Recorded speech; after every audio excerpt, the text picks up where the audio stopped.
नमस्कार, मैं संयोग हूँ और फार्मिंग विद संयोग में आपका बहुत बहुत स्वागत है। भाई साहब, क्या है कि जैसे जैसे मानसून आता जा रहा है, सोयाबीन के जो किसान हैं वो अपने दांत मांझ के बैठे हुए हैं। कुछ किसानों ने तो अपनी सिडिल में DAP या SSP या NPK जो भी उन्हें लग रहा है उस प्रकार के फर्टिलाइज़र को भरकर और अपने खेतों में सोयाबीन से पहले खाद ही बोए दे रहे हैं। उसका सीधा सीधा संबंध ये है भाई साहब कि उन्होंने अगर इस खाद को ज़मीन में ड्रिल किया है तो वो खाद उन्होंने 3 से 4 इंच पे किया है और अब वो सोयाबीन 2, 2.5, 3 इंच पे अगर इसकी बोनी करेंगे और ये उगेगा और बड़ा होगा और उसके बाद में जड़ नीचे जाएगी तो लगभग वो जड़ उनकी जो खाद में उगने के बाद में जाएगी। मतलब कि छोटा पौधा रहेगा तो छोटे पौधे को नुकसान ना होकर बड़े पौधे को पूरा पूरा फ़ायदा मिल जाए। और अभी से ड्रिल करने का उनका मतलब बेनिफिट ये है कि अभी वो ड्रिल करे दे रहे हैं, बरसात का पानी गिरेगा, खाद को मिलेगा तो वो अच्छी तरह से मिट्टी में नीचे नीचे फैल जाएगा। एक रीज़न ये है भाई साहब। दूसरी बात मैं आपसे ये करना चाहता हूँ कि कुछ जो कृषि वैज्ञानिक हैं, जो लोग हैं, वो बोलते हैं कि यूरिया सोयाबीन की बुआई के समय देना ज़रूरी है और उनका ये तथ्य मुझे बहुत अच्छा और बहुत सही भी समझ में आया है। भाई साहब, ऐसा है कि हमारे खेत में जैसे कि अब अपन लोगों ने मूंग लगाई है, उसका कचरा पड़ा होगा या अन्य पहले का भी कचरा पड़ा होगा। उसका एक पहला और सबसे बड़ा बेनिफिट तो यही है कि अगर हम यूरिया को हमारे खेत में डालते हैं 10 किलो या 20 किलो एकड़ के हिसाब से और उस पर पाटा लगा देते हैं और पानी गिरता है, पानी गिरेगा भाई साहब, तो वो यूरिया क्या है उस खाद को जल्दी गलने सड़ने में मदद कर देगा। तो ये भी बहुत अच्छी बात है। और दूसरा उसका रीज़न ये है कि मिट्टी में नाइट्रोजन पर्याप्त तो हो जाएगी, तो उससे क्या होगा भाई साहब कि छोटा पौधा रहेगा तो वो एकदम से तो राइजोबियम बना नहीं लेगा। जड़ें जो राइजोबियम इसलिए बनाती हैं जड़ें कि नाइट्रोजन की जब भविष्य में कभी पौधे को कमी महसूस हो जाए तो वो पौधा क्या करे कि उन जड़ों के द्वारा से नाइट्रोजन लेता रहे। तो सोयाबीन में भी भैया इतनी ज़्यादा और इतनी भयंकर ज़्यादा नाइट्रोजन की कमी गर्मी में, देखो मूंग हमने लगाई थी उसमें भी हमें कहीं पहले शुरू में राइजोबियम की गठानें दिखती थी, अब तो वो भी नहीं दिखती है। तो इसका मतलब है कि फसलों में सच्ची में नाइट्रोजन की भी कमी हो रही है। इसीलिए असमय बहुत मतलब सोयाबीन के फलन से पहले ही पत्ते पीले होने लगते हैं, पुराने पत्ते गिरने लगते हैं, जो भी है समस्या है। तो भाई साहब, एक बात ये भी है कि हमें यूरिया देना भी बहुत ही ज़रूरी है।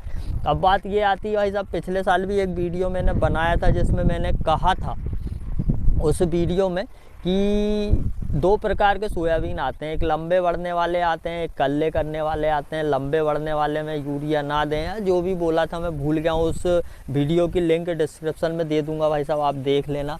तो मेरा कहने का मतलब यही है कि यूरिया का इस्तेमाल हमें करना है और बहुत ज़रूरी करना है। वहाँ से चल के एक NPK 12-32-16 जिसमें 12% नाइट्रोजन, 32% फास्फोरस और 16% हमें पोटास मिल जाती है। शायद के को पोटास ही बोलते हैं, पोटास मिल जाती है। इसको भाई साहब डाल सकते हैं हम। बेंटोनाइट सल्फ़र जो आती है मूंग की दाल जैसी, उसको डालना भी भाई साहब बहुत ज़रूरी और आजकल मतलब सब कंपलसरी हो गए हैं आजकल। वहाँ से चल के आपको लगे तो भाई साहब आप ह्यूमिक एसिड का पाउडर फॉर्म का भी इस्तेमाल करें। पर सबसे ज़रूरी है, देखो बीज उपचार हम करते हैं, जैसे हम कास्केड से करते हैं या अन्य स्ट्रेप्टोसाइक्लिन, स्ट्रेप्टोमाइसिन, कार्बेंडाजिम, मैनकोजेब, इनसे हम धान का उपचार करते हैं। पर भाई साहब सरकार जो है और सरकारी अधिकारी जो है, वैज्ञानिक जो है, वो भाई साहब मतलब हज़ारों एकड़ में रिसर्च ही करते रहते हैं। तो वो रिसर्च करते हैं तो यार यूँ खाली फोकट में तो करते नहीं है, कुछ ना कुछ बेनिफिट मिलता है। पहले हमको सरकार क्या करती थी भाई साहब, सरकार देती थी हमें ट्राइकोडर्मा। हम जब सोयाबीन या खाद वगैरह लेने जाते थे हमारे सरकारी सोसाइटियों में, तो सरकार हमें भाई साहब ट्राइकोडर्मा देती थी। हम ट्राइकोडर्मा को, हम तो आप करो या ना करो, मैं मेरी बता रहा हूँ, हमने आज तक ट्राइकोडर्मा को हमारे सोयाबीन में नहीं मिलाया। हमने वो पैकेट लाया और यूज रख दिया। उन्होंने कहा हर कुछ काम करवाते हैं, काला काला कुछ भी दे देते हैं, कोई मतलब नहीं है। पर भाई साहब जब अगर हम हमारे बीज में ट्राइकोडर्मा मिलाते रहते या हमारा जो गोबर का खाद पड़ा है वो पैकेट हम उसी में पटक देते तो आज इतनी ज़्यादा दिक्कत हमारी फसल में हमें देखने को नहीं मिलती। तो भाई साहब ये मैं बताऊं आपको, ये इसलिए बोल रहा हूं कि जैसे कॉलर राट आती है, स्टेम राट आती है, एरियल ब्लाइट आता है, रस्ट आता है, एंथ्रेक्नोज आता है, ऐसी फफूंद जनित कईयों प्रकार की सोयाबीन में जो बीमारियां लगती है, जिनके लिए भाई साहब हम डाल देते हैं टेबुकोनाजोल, हेक्साकोनाजोल, डायफेंथ्रिन, एजाक्सिक्लोस्ट्रोबिन और डायफेनाकेनाजोल, ना जाने कहाँ कहाँ के जोल फूल करते रहते हैं हम। और भाई साहब इतने जोल करने के बाद में भी बहुत मुश्किल से हमारी फसल बच पाती है। इससे अच्छा तो भाई साहब, सबसे अच्छा मैं बता दूं, सबसे बढ़िया जो कईयों किसानों के मुंह से मैंने इस प्रकार का बीज उपचार सुना है और मैंने उनकी किसानों की फसल भी अच्छी देखी, और मैं उम्मीद करूंगा कि इस बार जिन किसानों ने खाद ड्रिल करके सोयाबीन लगाया है, जो बगैर खाद के जिनने सोयाबीन लगाया है और उन्होंने उपचारित किस चीज़ों से किया है, उन किसानों से भाई साहब मैं कोशिश करूंगा कि उनसे मिलकर वीडियो बनाकर आप लोगों को परिचित कराऊं कि किससे क्या फ़ायदा है, किससे क्या फ़ायदा नहीं है। इसी के साथ भाई साहब एक आता है बैसिलस सबटिलिस, ये भाई साहब बहुत सूक्ष्म बोलना चाहिए बैक्टीरिया है, और ये बैक्टीरिया है भाई जो ये क्या करता है, इसको जैसे हमने सोयाबीन को अपने ट्राइकोडर्मा से उपचारित कर लिया और उसके बाद में हम इस पर बैसिलस सबटिलिस डाल देंगे तो ये क्या करेगा भाई, कीटों को हमारे बीज से और फसल की जड़ तंत्र से दूर रखेगा।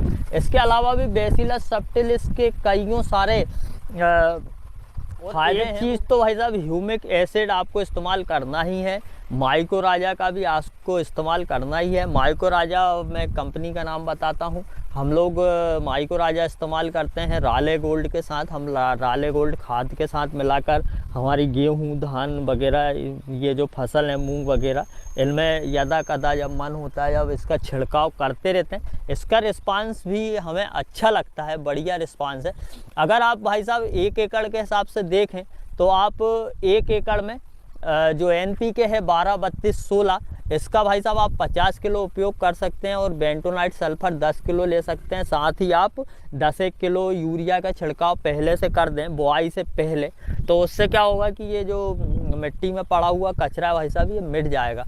अगर आप NPK का इस्तेमाल करना नहीं चाहते हैं तो भाई साहब आप 20 किलो पोटास ले सकते हैं, 25 किलो यूरिया ले सकते हैं, 40 किलो DOP ले सकते हैं, या आप SSP लेना चाह रहे हैं, सिंगल सुपर फास्फेट, तो आप इसको थोड़ा सा बढ़ा दें, SSP भी ले सकते हैं। तो आप भाई साहब इसका इस्तेमाल कर सकते हैं और मैं उम्मीद करूँगा कि आने वाला जो सोयाबीन की कटाई का सीज़न रहेगा वो आपके लिए बहुत ही ज़्यादा खुशी वाला रहेगा।